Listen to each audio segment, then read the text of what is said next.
Being a sitting member of Congress and having to deal with a primary opponent is an annoyance, at the very least. Just ask former House Majority Leader Eric Cantor. However, you don't have to lose your seat the way that Cantor did in 2014 to end up with a headache. Just the amount of time and money spent campaigning can be problematic for congressmen who end up being primaried. Well, according to court documents, Democrat Pennsylvania Rep. Bob Brady had a unique solution to the quandary: simply pay your opponent to go away. According to a report from the Daily Caller, documents obtained via a search warrant reveal that FBI agents believe Brady paid opponent Jimmy Moore to drop his 2012 challenge for the Democrat Party nomination to represent Brady's suburban Philadelphia district.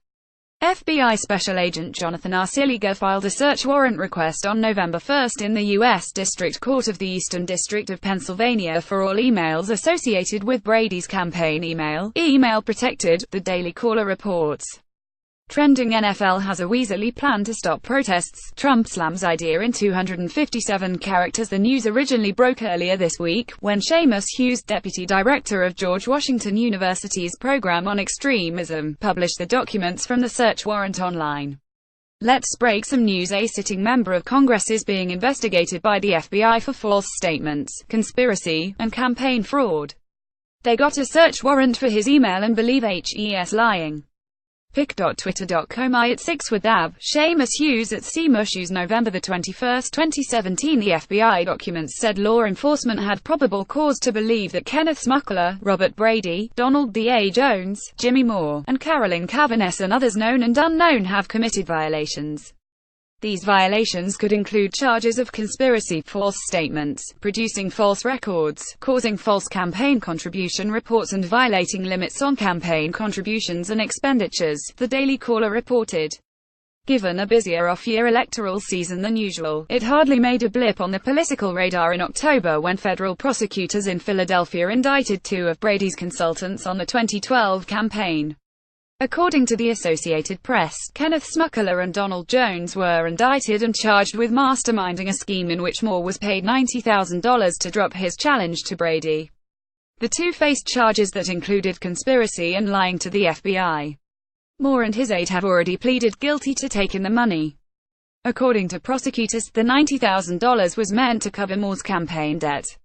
At the time, Brady denied any sort of wrongdoing. We would imagine he still does now. Related: Trump sends fear down spines of lawmakers who paid to have sexual harassment claims silenced. However, campaign consultants aren't usually the only movers behind a scheme to pay primary opponents nearly $100,000 in order to go away. That kind of money, and the permission to use it, usually comes from the candidate himself. Brady's story may get lost in the whirlwind of sexual harassment and abuse allegations hitting Al Franken, John Conyers and Roy Moore, among others. However, it's yet more proof that money still talks in the Democrat Party. We'd also be willing to bet Brady is every bit as likely to lose his seat over malfeasance, if not more so, than any official in trouble over sex.